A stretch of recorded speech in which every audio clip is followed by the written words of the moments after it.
Bleak House by Charles Dickens. Chapter 30. Esther's Narrative. Richard had been gone away some time when a visitor came to pass a few days with us. It was an elderly lady. It was Mrs. Woodcourt, who, having come from Wales to stay with Mrs. Bayham Badger, and having written to my guardian, by her son Allan's desire, to report that she had heard from him and that he was well, and sent his kind remembrances to all of us, had been invited by my guardian to make a visit to Bleak House. She stayed with us nearly 3 weeks. She took very kindly to me and was extremely confidential, so much so that sometimes she almost made me uncomfortable. I had no right, I knew very well, to be uncomfortable because she confided in me, and I felt it was unreasonable. Still, with all I could do, I could not quite help it. She was such a sharp little lady, and used to sit with her hands folded in each other, looking so very watchful while she talked to me that perhaps I found that rather irksome. Or perhaps it was her being so upright and trim, though I don't think it was that, because I thought that quaintly pleasant. Nor can it have been the general expression of her face, which was very sparkling and pretty for an old lady. I don't know what it was, or at least if I do now, I thought I did not then, or at least, but it don't matter. Of a night when I was going upstairs to bed, she would invite me into her room, where she sat before the fire in a great chair, and, dear me, she would tell me about Morgan ap Kerrig until I was quite low-spirited. Sometimes she recited a few verses from Crumlin Wallin Were and the Mewlin Willin Wad, if those are the right names, which I dare say they are not, and would become quite fiery with the sentiments they expressed, though I never knew what they were, being in Welsh. Further than that, they were highly eulogistic of the lineage of Morgan ap Kerrig. "So, Miss Summerson," she would say to me with stately triumph, "this, you see, is the fortune inherited by my son. Wherever my son goes, he can claim kindred with ap Kerrig. He may not have money, but he always has what is much better, family, my dear." I had my doubts of their caring so very much for Morgan ap Kerrig in India and China, but of course I never expressed them. I used to say it was a great thing to be so highly connected. "It is, my dear, a great thing," Mrs. Woodcourt would reply. "It has its disadvantages. My son's choice of a wife, for instance, is limited by it, but the matrimonial choice of the royal family is limited in much the same manner." Then she would pat me on the arm and smooth my dress, as much as to assure me that she had a good opinion of me, the distance between us notwithstanding. "Poor Mr. Woodcourt, my dear," she would say, and always with some emotion, for with her lofty pedigree she had a very affectionate heart, "was descended from a great Highland family, the MacCourts of MacCourt. He served his king and country as an officer in the Royal Highlanders, and he died on the field. My son is one of the last representatives of 2 old families. With the blessing of heaven he will set them up again and unite them with another old family." It was in vain for me to try to change the subject, as I used to try, only for the sake of novelty, or perhaps because— but I need not be so particular. Mrs. Woodcourt never would let me change it. "My dear," she said one night, "you have so much sense, and you look at the world in a quiet manner, so superior to your time of life, that it is a comfort to me to talk to you about these family matters of mine. You don't know much of my son, my dear, but you know enough of him, I dare say, to recollect him." "Yes, ma'am, I recollect him." "Yes, my dear. Now, my dear, I think you are a judge of character, and I should like to have your opinion of him." "Oh, Mrs. Woodcourt," said I, "that is so difficult." "Why is it so difficult, my dear?" she returned. "I don't see it myself." To give an opinion—" "On so slight an acquaintance, my dear. That's true." I didn't mean that, because Mr. Woodcourt had been at our house a good deal altogether and had become quite intimate with my guardian.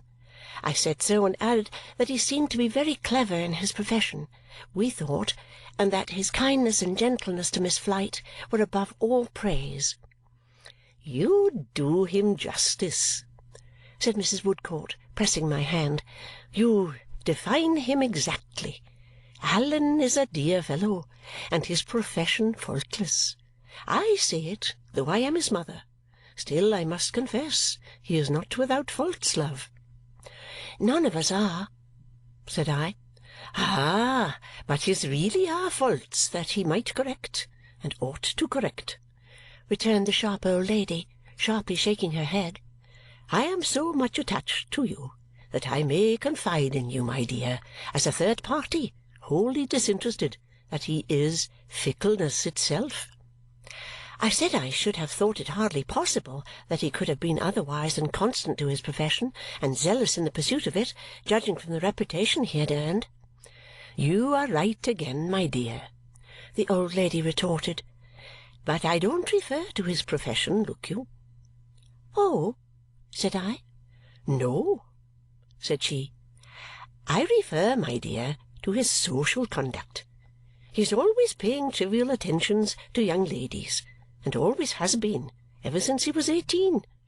Now, my dear, he has never really cared for any of them, and has never meant in doing this to do any harm or to express anything but politeness and good nature.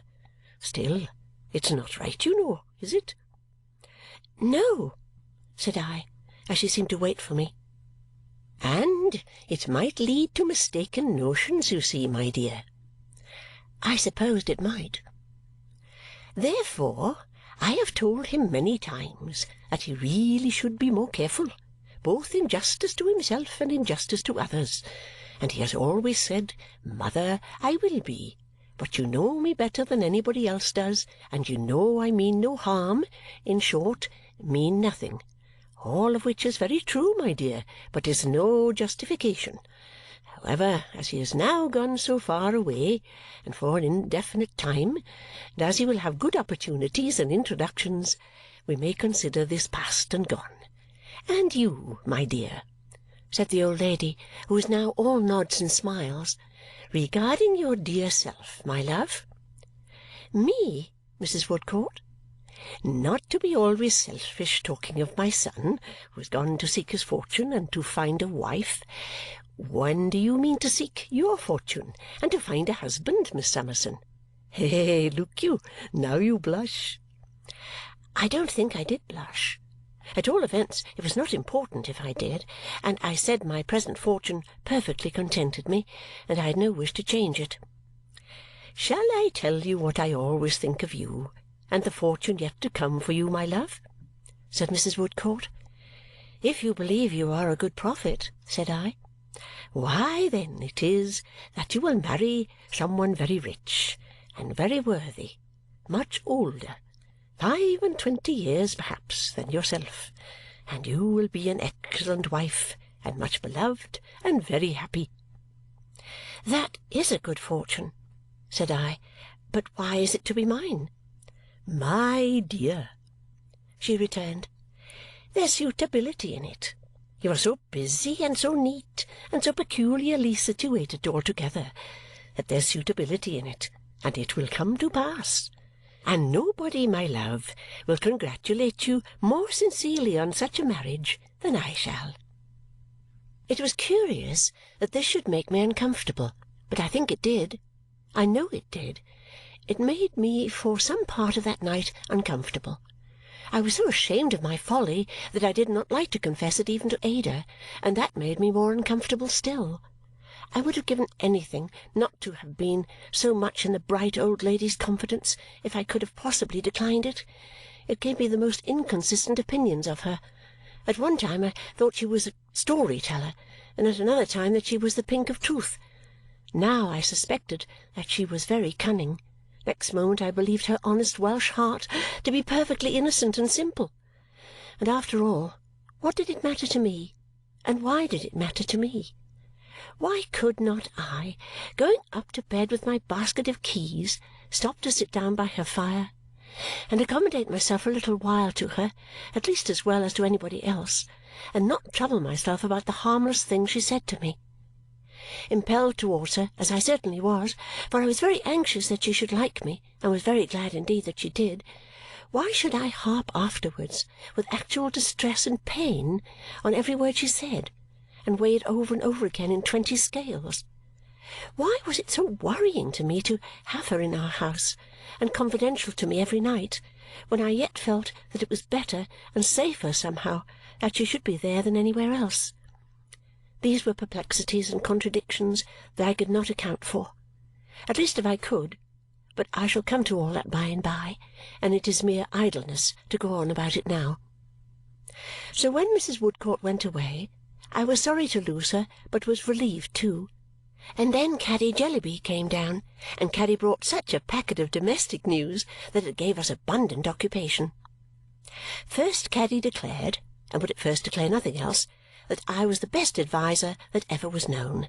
This, my pet said, was no news at all, and this, I said, of course, was nonsense. Then Caddy told us that she was going to be married in a month, and that if Ada and I would be her bridesmaids, she was the happiest girl in the world. To be sure, this was news indeed, and I thought we never should have done talking about it. We had so much to say to Caddy, and Caddy had so much to say to us. It seemed that Caddy's unfortunate papa had got over his bankruptcy. Gone through the Gazette was the expression Caddy used, as if it were a tunnel, with the general clemency and commiseration of his creditors, and had got rid of his affairs in some blessed manner without succeeding in understanding them, and had given up everything he possessed, which was not worth much, I should think, to judge from the state of the furniture, and had satisfied every one concerned that he could do no more, poor man. So he had been honourably dismissed to the office to begin the world again. What he did at the office I never knew. Caddy said he was a custom-house and general agent, and the only thing I ever understood about that business was that when he wanted money more than usual, he went to the docks to look for it, and hardly ever found it. As soon as her papa had tranquillized his mind by becoming this shorn lamb, and they had removed to a furnished lodging in Hatton Garden, where I found the children, when I afterwards went there, cutting the horsehair out of the seats of the chairs and choking themselves with it, Caddy had brought about a meeting between him and old Mr. Turveydrop, and poor Mr. Jellyby, being very humble and meek, had deferred to Mr. Turveydrop's deportment so submissively that they had become excellent friends. By degrees old Mr. Turveydrop, thus familiarized with the idea of his son's marriage, had worked up his parental feelings to the height of contemplating that event as being near at hand, and had given his gracious consent to the young couple commencing housekeeping at the Academy in Newman Street when they would. "And your papa, Caddy, what did he say?" "Oh, poor papa," said Caddy, "only cried and said he hoped we might get on better than he and Ma had got on.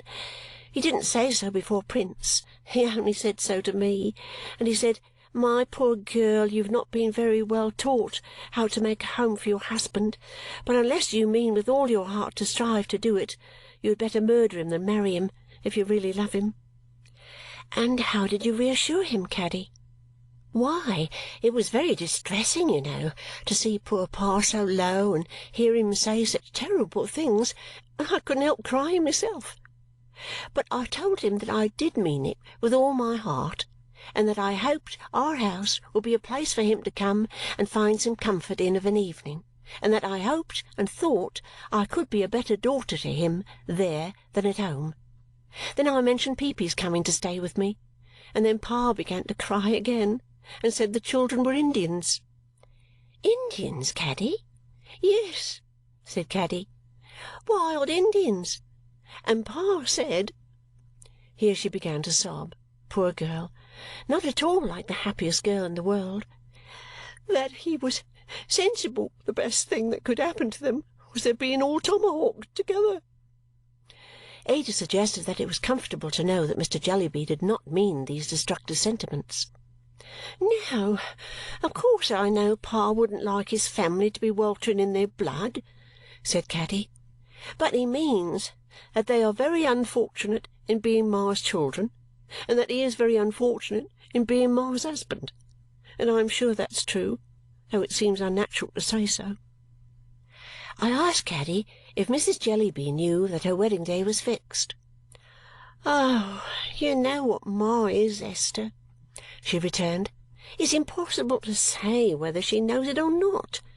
She has been told it often enough, and when she is told it, she only gives me a placid look as if I was, I don't know what, a steeple in the distance," said Caddy with a sudden idea. "And then she shakes her head and says, 'Oh, Caddy, Caddy, what a tease you are!' and goes on with the Borrioboola letters." "And about your wardrobe, Caddy?" said I, for she was under no restraint with us. "Well, my dear Esther," she returned, drying her eyes, "I must do the best I can and trust to my dear Prince never to have an unkind remembrance of my coming so shabbily to him. If the question concerned an outfit for Borrioboola, Ma would know all about it and would be quite excited. Being what it is, she neither knows nor cares." Caddy was not at all deficient in natural affection for her mother, but mentioned this with tears as an undeniable fact, which I am afraid it was. We were sorry for the poor dear girl, and found so much to admire in the good disposition which had survived under such discouragement that we both at once, I mean Ada and I, proposed a little scheme that made her perfectly joyful. This was her staying with us for 3 weeks, my staying with her for 1, and our all 3 contriving and cutting out and repairing and sewing and saving and doing the very best we could think of to make the most of her stock. My guardian being as pleased with the idea as Caddy was, we took her home next day to arrange the matter, and brought her out again in triumph with her boxes and all the purchases that could be squeezed out of a £10 note, which Mr. Jellyby had found in the docks, I suppose, but which he at all events gave her.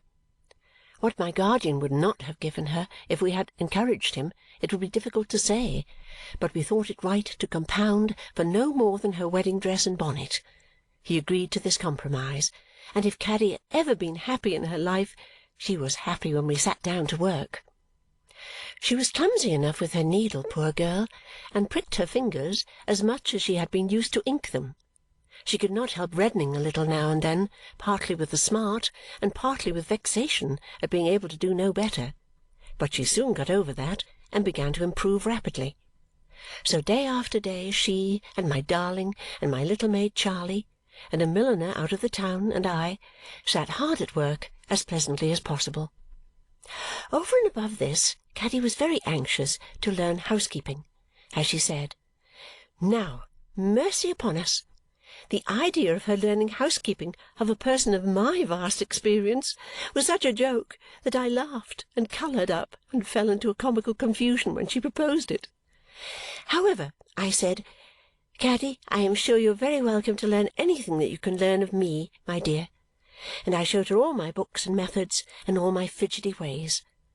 You would have supposed that I was showing her some wonderful inventions by her study of them, and if you had seen her, whenever I jingled my housekeeping keys, get up and attend me, certainly you might have thought that there never was a greater impostor than I, with a blinder follower than Caddy Jellyby. So what with working and housekeeping, and lessons to Charley, and backgammon in the evening with my guardian, and duets with Ada, the 3 weeks slipped fast away. Then I went home with Caddy to see what could be done there, and Ada and Charley remained behind to take care of my guardian. When I say I went home with Caddy, I mean to the furnished lodging in Hatton Garden. We went to Newman Street 2 or 3 times, where preparations were in progress too, a good many, I observed, for enhancing the comforts of old Mr. Turveydrop, and a few for putting the newly married couple away cheaply at the top of the house. But our great point was to make the furnished lodging decent for the wedding breakfast and to imbue Mrs. Jellyby beforehand with some faint sense of the occasion. The latter was the more difficult thing of the two, because Mrs. Jellyby and an unwholesome boy occupied the front sitting-room, the back one was a mere closet, and it was littered down with waste-paper and Borrioboolan documents, as an untidy stable might be littered with straw. Mrs. Jellyby sat there all day drinking strong coffee, dictating, and holding Borrioboolan interviews by appointment. The unwholesome boy, who seemed to me to be going into a decline, took his meals out of the house. When Mr. Jellyby came home he usually groaned and went down into the kitchen, There he got something to eat if the servant would give him anything, and then, feeling that he was in the way, went out and walked about Hatton Garden in the wet. The poor children scrambled up and tumbled down the house as they had always been accustomed to do. The production of these devoted little sacrifices in any presentable condition being quite out of the question at a week's notice, I proposed to Caddy that we should make them as happy as we could on her marriage morning, in the attic where they all slept, and should confine our greatest efforts to her mamma and her mamma's room, and a clean breakfast.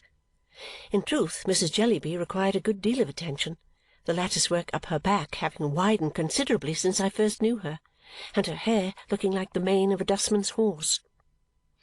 Thinking that the display of Caddy's wardrobe would be the best means of approaching the subject, I invited Mrs. Jellyby to come and look at it spread out on Caddy's bed in the evening after the unwholesome boy was gone.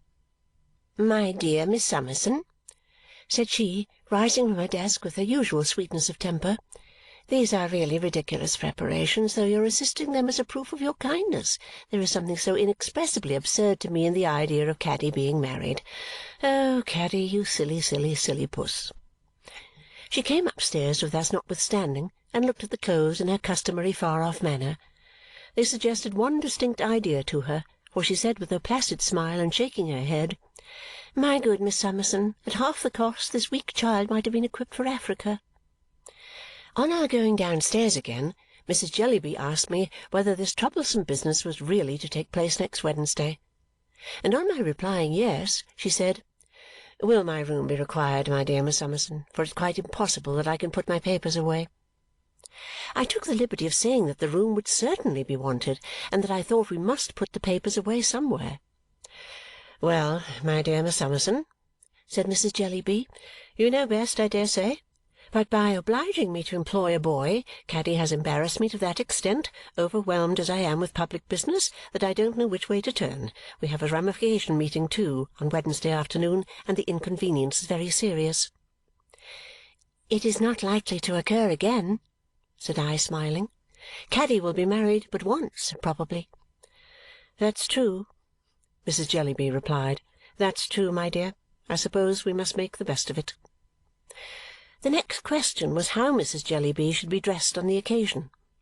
I thought it very curious to see her looking on serenely from her writing-table while Caddy and I discussed it, occasionally shaking her head at us with a half-reproachful smile like a superior spirit who could just bear with our trifling.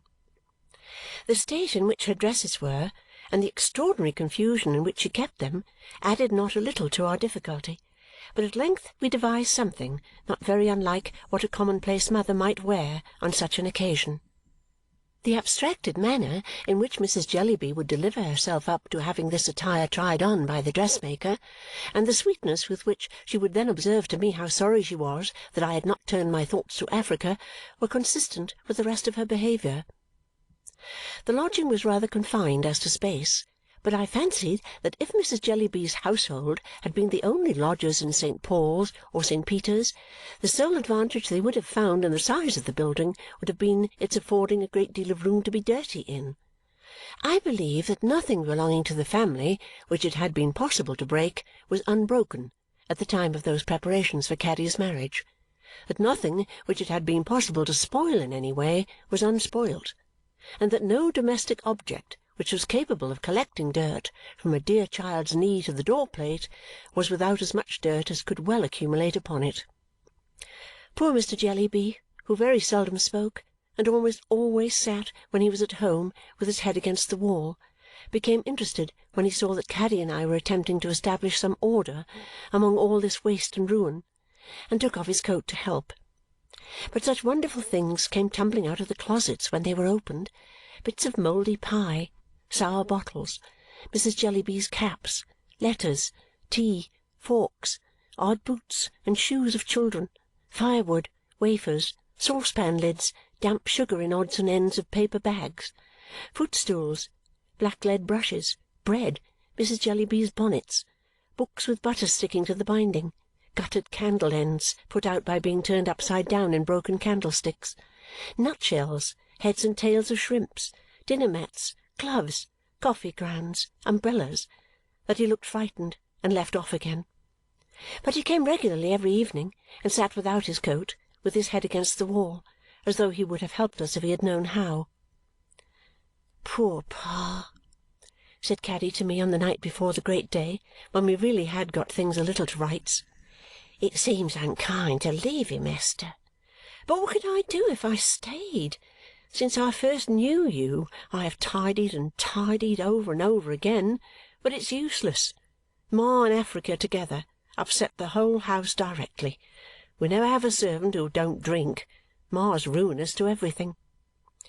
Mr. Jellyby could not hear what she said, but he seemed very low indeed, and shed tears, I thought. "My heart aches for him, that it does," sobbed Caddy. "I can't help thinking to-night, Esther, how dearly I hope to be happy with Prince, and how dearly Pa hoped, I dare say, to be happy with Ma. What a disappointed life!" "My dear Caddy," said Mr. Jellyby, looking slowly round from the whale. It was the first time, I think, I ever heard him say 3 words together. "Yes, Pa," cried Caddy, going to him and embracing him affectionately. "My dear Caddy," said Mr. Jellyby, "never have—" "Not Prince, Pa?" faltered Caddy. "Not have Prince?" "Yes, my dear," said Mr. Jellyby. "Have him, certainly, but never have—" I mentioned in my account of our first visit in Thavies Inn that Richard described Mr. Jellyby as frequently opening his mouth after dinner without saying anything. It was a habit of his. He opened his mouth now a great many times and shook his head in a melancholy manner. "What do you wish me not to have?" "Don't have what, dear Pa?" asked Caddy, coaxing him with her arms round his neck. "Never have a mission, my dear child." Mr. Jellyby groaned and laid his head against the wall again, and this was the only time I ever heard him make any approach to expressing his sentiments on the Borrioboolan question. I suppose he had been more talkative and lively once, but he seemed to have been completely exhausted long before I knew him. I thought Mrs. Jellyby never would have left off serenely looking over her papers and drinking coffee that night. It was 12 o'clock before we could obtain possession of the room, and the clearance it required then was so discouraging that Caddy, who was almost tired out, sat down in the middle of the dust and cried. But she soon cheered up, and we did wonders with it before we went to bed. In the morning it looked, by the aid of a few flowers and a quantity of soap and water and a little arrangement, quite gay. The plain breakfast made a cheerful show, and Caddy was perfectly charming. But when my darling came, I thought, and I think now, that I never had seen such a dear face as my beautiful pet's. We made a little feast for the children upstairs, and we put Peepy at the head of the table, and we showed them Caddy in her bridal dress, and they clapped their hands and hurrahed, and Caddy cried to think that she was going away from them, and hugged them over and over again until we brought Prince up to fetch her away, when, I am sorry to say, Peepy bit him. Then there was old Mr. Turveydrop downstairs, in a state of deportment not to be expressed, benignly blessing Caddy and giving my guardian to understand that his son's happiness was his own parental work and that he sacrificed personal considerations to ensure it. "My dear sir," said Mr. Turveydrop, "these young people will live with me. My house is large enough for their accommodation, and they shall not want the shelter of my roof. I could have wished, you will understand the allusion, Mr. Jarndyce, for you remember my illustrious patron, the Prince Regent, I could have wished that my son had married into a family where there was more deportment. But the will of heaven be done." Mr. and Mrs. Pardiggle were of the party. Mr. Pardiggle, an obstinate-looking man with a large waistcoat and stubbly hair, who was always talking in a loud bass voice about his mite, or Mrs. Pardiggle's mite, or their 5 boys' mites. Mr. Quale, with his hair brushed back as usual and his knobs of temples shining very much, was also there, not in the character of a disappointed lover, but as the accepted of a young, at least an unmarried, lady, a Miss Wisk, who was also there. Miss Wisk's mission, my guardian said, was to show the world that woman's mission was man's mission, and that the only genuine mission of both man and woman was to be always moving declaratory resolutions about things in general at public meetings. The guests were few, but were, as one might expect at Mrs. Jellyby's, all devoted to public objects only. Besides those I have mentioned, there was an extremely dirty lady, with her bonnet all awry, and the ticketed price of her dress still sticking on it, whose neglected home, Caddy told me, was like a filthy wilderness, but whose church was like a fancy fair.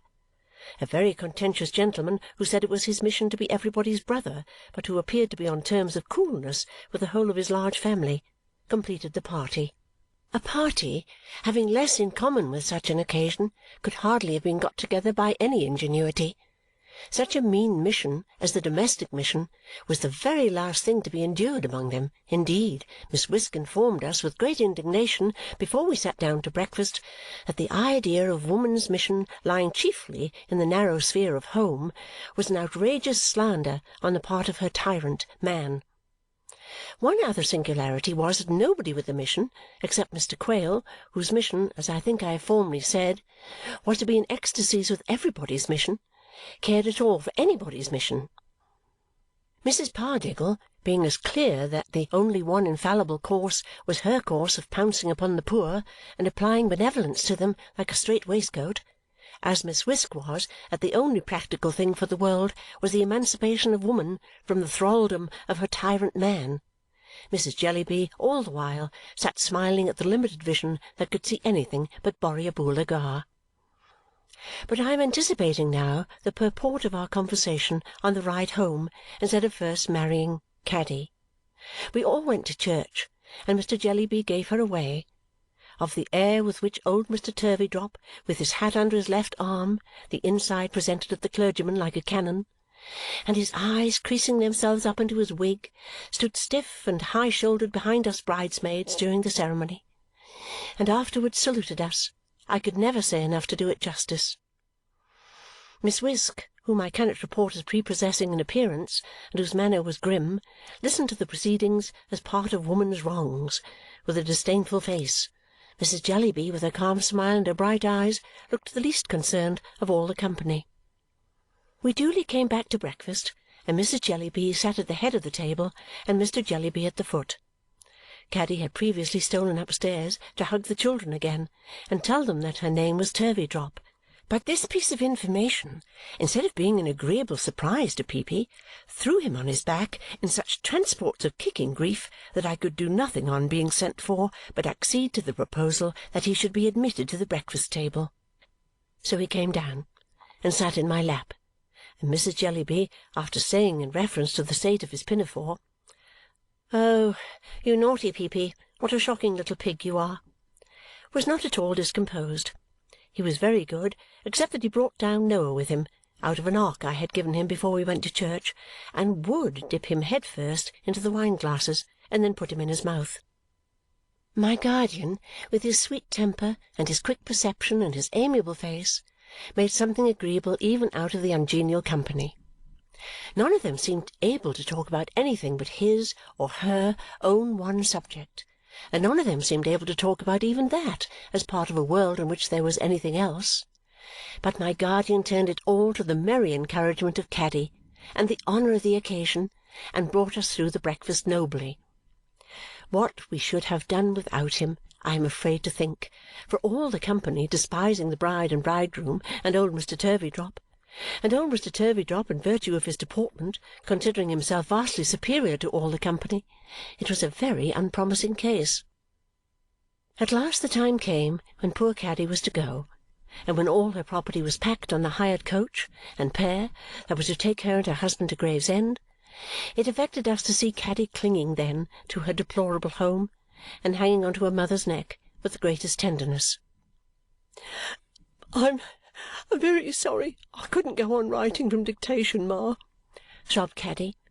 "I hope you forgive me now." "Oh, Caddy, Caddy," said Mrs. Jellyby, "I've told you over and over again that I have engaged a boy, and there's an end of it." "You are sure you are not in the least angry with me, Ma? Say you are sure before I go away, Ma." "You foolish Caddy," returned Mrs. Jellyby. "Do I look angry, or have I inclination to be angry, or time to be angry? How can you?" "Take a little care of Pa while I am gone, mamma." Mrs. Jellyby positively laughed at the fancy. "You romantic child!" said she, lightly patting Caddy's back. "Go along. I am excellent friends with you. Now good-bye, Caddy, and be very happy." Then Caddy hung upon her father and nursed his cheek against hers as if he were some poor dull child in pain. All this took place in the hall. Her father released her, took out his pocket-handkerchief, and sat down on the stairs with his head against the wall. I hope he found some consolation in walls. I almost think he did. And then Prince took her arm in his and turned with great emotion and respect to his father, whose deportment at that moment was overwhelming. "Thank you over and over again, father," said Prince, kissing his hand. "I am very grateful for all your kindness and consideration regarding our marriage, and so I can assure you is Caddy." "Very," sobbed Caddy. "Very." "My dear son," said Mr. Turveydrop, "and dear daughter, I have done my duty. If the spirit of a sainted woman hovers above us and looks down on the occasion, that, and your constant affection, will be my recompense. You will not fail in your duty, my son and daughter, I believe." "Dear father, never!" cried Prince. "Never, never, dear Mr. Turveydrop," said Caddy.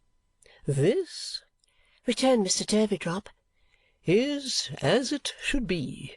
My children, my home is yours, my heart is yours, my all is yours. I will never leave you. Nothing but death shall part us. My dear son, you contemplate an absence of a week, I think?" "A week, dear father. We shall return home this day week." "My dear child," said Mr. Turveydrop, "let me, even under the present exceptional circumstances, recommend strict punctuality. It is highly important to keep the connexion together, and schools, if at all neglected, are apt to take offence." "This day week, father. We shall be sure to be home to dinner." "Good," said Mr. Turveydrop. "You will find fires, my dear Caroline, in your own room, and dinner prepared in my apartment. Yes, yes, Prince," anticipating some self-denying objection on his son's part with a great air, "you and our Caroline will be strange in the upper part of the premises and will, therefore, dine that day in my apartment. Now, bless ye!" They drove away, and whether I wondered most at Mrs. Jellyby or at Mr. Turveydrop, I did not know. Ada and my guardian were in the same condition when we came to talk it over. But before we drove away too, I received a most unexpected and eloquent compliment from Mr. Jellyby. He came up to me in the hall, took both my hands, pressed them earnestly, and opened his mouth twice. I was so sure of his meaning that I said, quite flurried, "You're very welcome, sir. Pray don't mention it." "I hope this marriage is for the best, guardian," said I, when we three were on our road home. "I hope it is, little woman. Patience. We shall see." "Is the wind in the east to-day?" I ventured to ask him. He laughed heartily and answered, "No." "But it must have been this morning, I think," said I. He answered, "No," again, and this time my dear girl confidently answered, "No." too, and shook the lovely head which, with its blooming flowers against the golden hair, was like the very spring. "Much you know of east winds, my ugly darling," said I, kissing her in my admiration. I couldn't help it. "Well, it was only their love for me, I know very well, and it is a long time ago. I must write it, even if I rub it out again, because it gives me so much pleasure. They said there could be no east wind where somebody was. They said that wherever Dame Durden went, there was sunshine and summer air." End of chapter 30.